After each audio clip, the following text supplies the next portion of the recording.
आइए Radhe cassette company के माध्यम से लगातार आप लोग हमारे निरंतर कार्यक्रमों को सुन रहे। आज आप लोगों की सेवा में पाखंड और अज्ञानता को तार तार जिसने किया, हमारी कहानी मम्मी की सगाई बेटी ने रचाई, जिसके आप 3 भागों को सुन चुके हैं। मम्मी की सगाई छोटी बेटी ने रचाई, जिसका भाग नंबर 4 आप लोग राधे कैसेट स्टूडियो के माध्यम से सुनने जा रहे। तो आपने भाग 3 में सुना था, गौर करिए।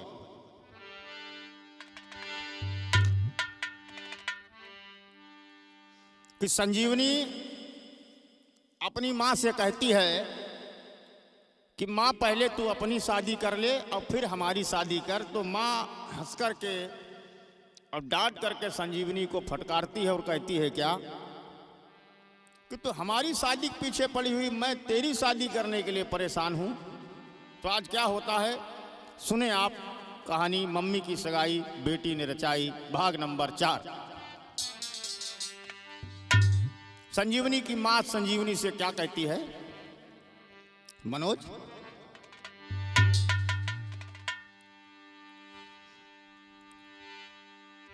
कि एक पैर अब कब्र में है बेटी, कि अब एक पैर मेरा कब्र में है, अब किस दिन जाए ये सांस ठहर।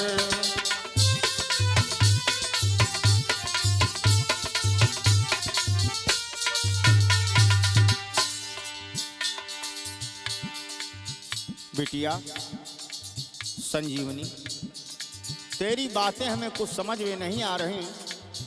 तू ये क्या कहती है तू मेरी शादी करवाएगी? अरे मेरे जीवन का तो आखिरी पड़ाव चल रहा है, न जाने कौन से दिन ये सांसें ठहर जाएंगी।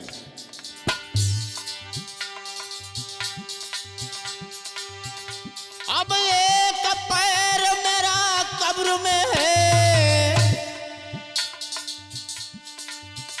किस दिन जाए ये सांस ठहर। और मनोज, दुल्हन तू मुझे बना करके करने वाली है कौन कहर।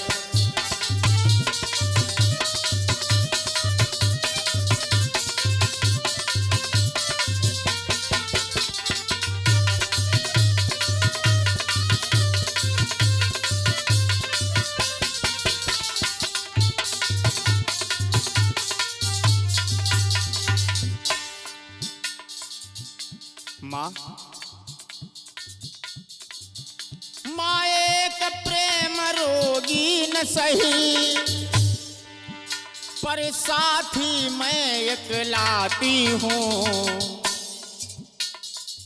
संजीवनी ने नहीं बताया कि उसके पिताजी उसे मिल गए। मेरे संग आज चलो माता, उससे मैं तुमको मिलवाती।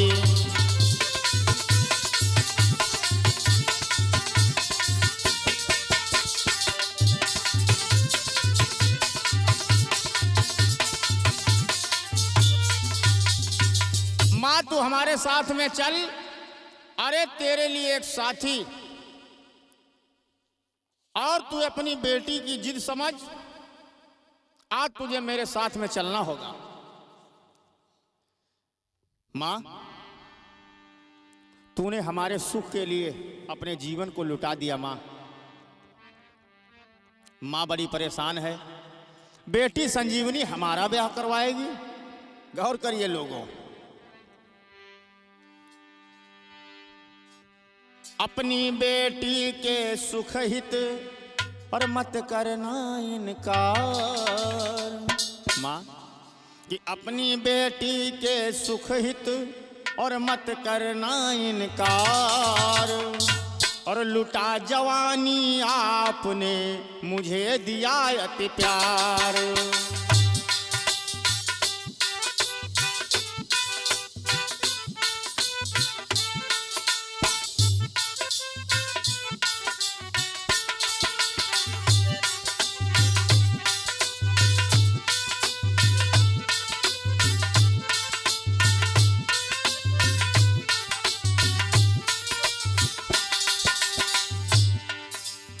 लड़की संजीवनी समझाने लगी, माँ अपनी बेटी के सुख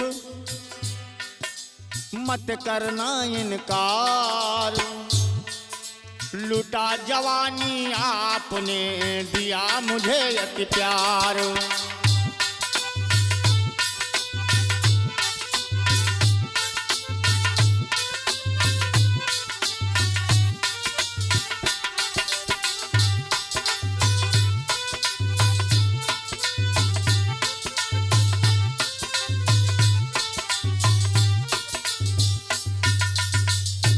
तूने अपना पूरा जीवन हमारे लिए लगा दिया मैया, आज तो हमारी बात मान, हमारे साथ में चल। क्या? माँ कहने लगी, बेटी तेरी ये पहली जैसी बातें हमारे समझ में नहीं आ रही, तू बुढ़ापे में हमारा ब्याह करवाना चाहती। लड़की ने कहा, चल माँ हमारे साथ में। क्या हुआ? तेरी ये पहली सी बत्तियां, तेरी ये पहली सी बत्तियां कुछ समझ न मेरे आई हैं। क्या बात है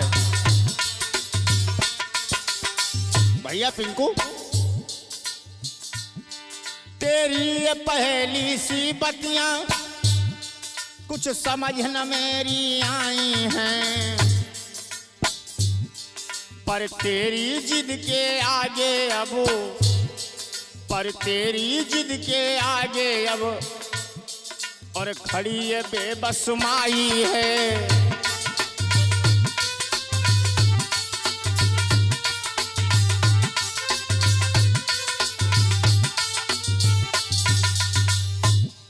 तो चलो अभी कोचिंग मेरे, तनिक न करो अबारी है, और मेरे सिर शादी का जुनून चढ़ बैठा, मती गई मारी है। माँ हमारे साथ तुम तो हमारी कोचिंग पे चल जहाँ मैं पढ़ाती हूँ। याद करिए लोगों, आपने पिछले भागों में सुना संजीवनी कैसे अपनी दम पर कोचिंग खड़ा करती है और कैसे समाज में प्रतिष्ठा बनाती है। गौर करिए कि आकर कोचिंग जब ज्ञानी से निज माता को मिलाया है, ज्ञानी घनानंद, कि आकर के कोचिंग में और निज माता को मिलाया है, ज्ञानी चरणों गिर पछताया, कैसा ये समय आया है। जब ज्ञानी ने देखा अपनी पत्नी को, अरे हाय ये वही पत्नी जिसको हम छोड़ दिया, ये वही बेटी जिसको हम रात में ये सोच करके सड़क के किनारे फेंक आए थे कि इसको कुत्ता खा जाएंगे, हमारे घर में कलंकिन बेटी तो नहीं पैदा होगी। आज ज्ञानी के लोगों पश्चाताप के जो आंसू गिरे हैं, तो आज ज्ञानी क्या कहने लगा है अपनी पत्नी और बेटी संजीवनी से। उसे होश आ गया कि जिन ग्रंथों को पढ़ करके मैं बड़ा हुआ उनमें लिखा हुआ था स्त्री पाप योनि और उल्टा होती है, इसमें अवगुण बहुत भरे होते हैं। आज उसे पश्चाताप हो रहा है। ज्ञानी घनानंद आज क्या बोला है कि माफी दो माफी मांग रहा,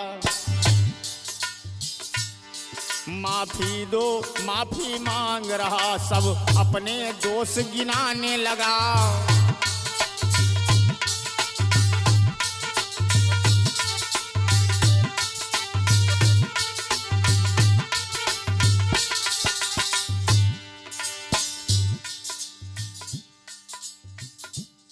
माफी दो माफी मांग रहा, सब अपने दोष गिनाने लगा। अपनी गलती को भाप माप, अपनी गलती को भाप माप ग्रंथों को दोष लगाने लगा।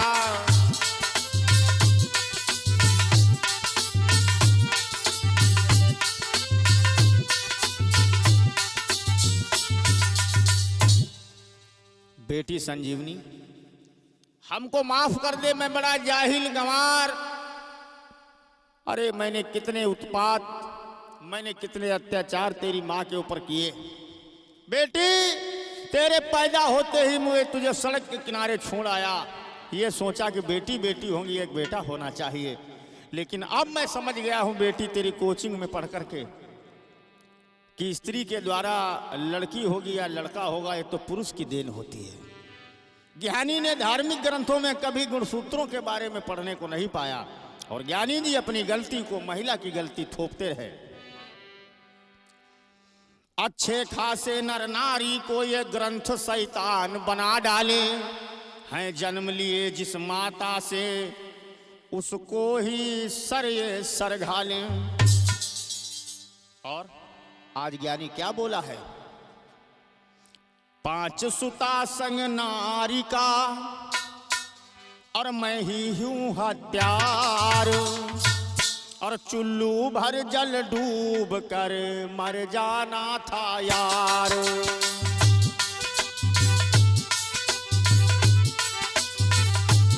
गाया हो।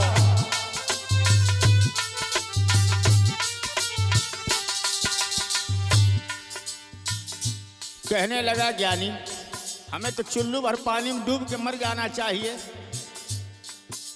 तौबा मैं अब कर रहा, तौबा अब मैं कर रहा, करना मुझको माफ। पूरे जीवन ना किया मैं तेरे इंसाफ।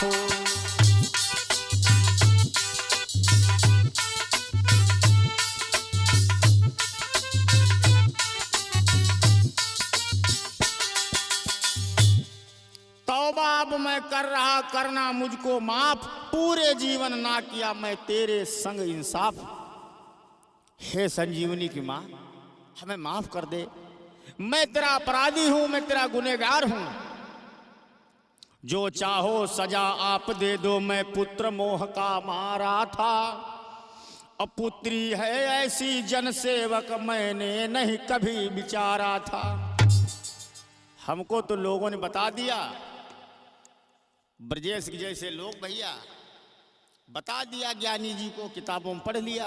क्या कि सुनता हूं अपने जीवन में जो पापी पुत्र न पाते हैं।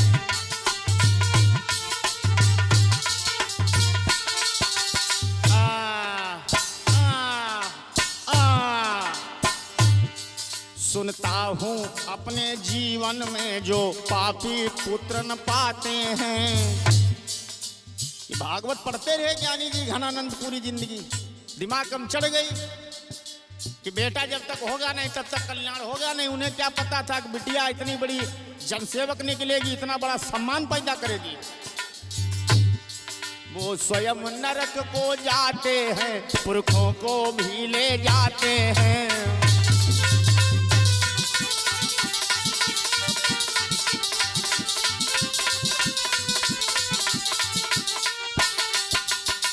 संजीवनी की माँ हमें माफ कर दे। हम तो यही पढ़ पढ़ के बड़ा हुआ और लोगों को यही समझाता रहा। उसको पता ही नहीं था बेटी इस देश में हवाई जहाज उड़ाने लगी। घनानंद की बुद्धि मारी गई लोगों। हुआ क्या आप सुन रहे हैं? बेटी बेटे के भेद मुझे बस आज समझ में आए हैं। जिन कारण तुमको सजा दिया नहीं आज मदद में आए हैं। हम तो बेटे के लिए पूरी जिंदगी कुर्बान कर दी। लोगों कथा भागवत प्रवचन सुनाता रहा। हे संजीवनी की माँ, एक पुत्र हो जाए, एक पुत्र हो जाए, हर बार पुत्री होती रही। इसलिए मैं तंग आकर के तुमको इसको छोड़ आया घर से बाहर। मैं तुम्हारा अपराधी हूं। और कि यह बेटी काम में आई और जिसको मैं फेंक कर आया था, जिसको मैं फेंक कर आया था।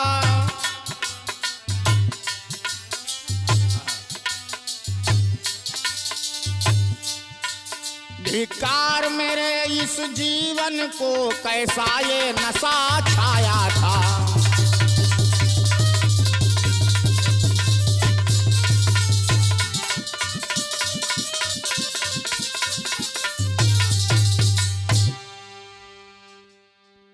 और जो चाहे सजा आप दे दो, मैं पुत्र मोह का मारा था, मैं पुत्र मोह का मारा था।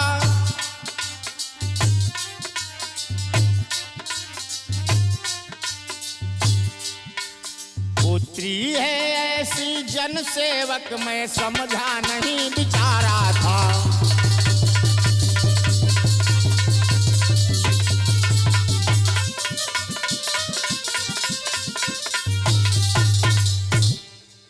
इसलिए हमें माफ कर दो। आज ज्ञानी गिड़गिड़ा रहा, रो रहा, बेटी संजीवनी और उसकी मां से आज माफी मांग रहा। पुत्री ने मां का हाथ पकड़ निज बाप के हाथ में धरी दीना। माता की शादी की दावत पुनिधा धूम धाम बेटी की ना। आज इस तरह से मम्मी की सगाई बेटी ने रचाई। गौर करिए भाइयों, शिक्षक संत कुमार त्यागी इस पूरी कथा को जान लिए।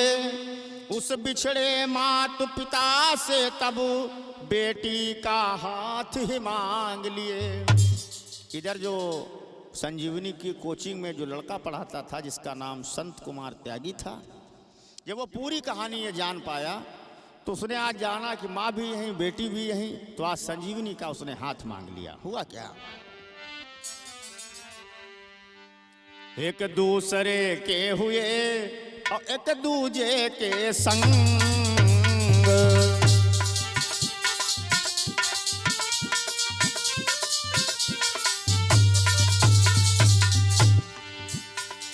एक बूढ़ी दुल्हन बनी चढ़ा सुता का रंग।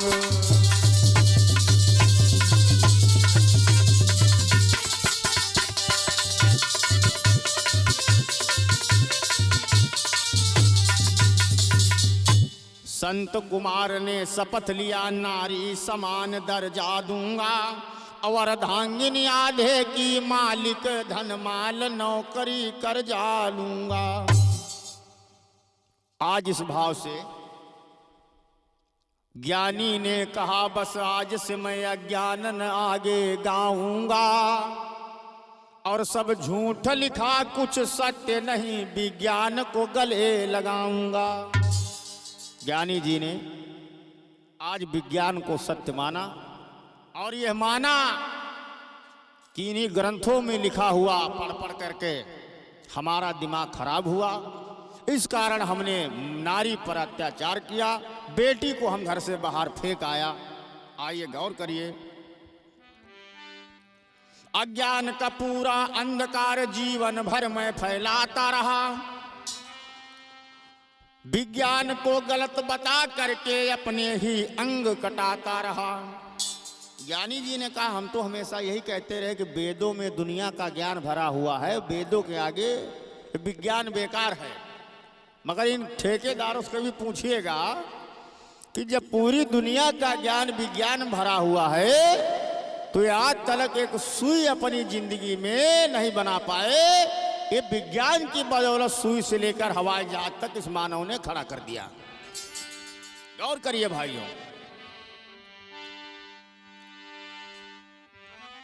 अरे खुल गई आंख बेटी मेरी, ए बेटी, अरे खुल गई आंख बेटी मेरी, अरे तूने है धन्य मुझे कीन्हा है, तूने धन्य।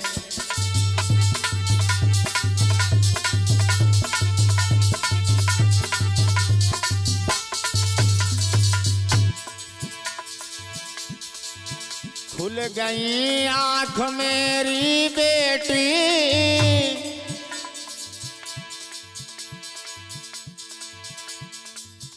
और तूने मुझको धन्य कीन्हा।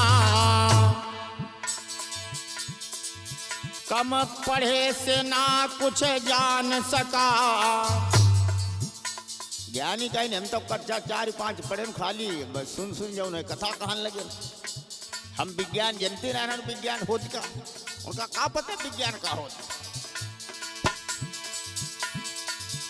कम पढ़े से कुछ ना जान सका, भ्रम सारे मेरे तोड़ दीना, भ्रम सारे मेरे तोड़ दीना।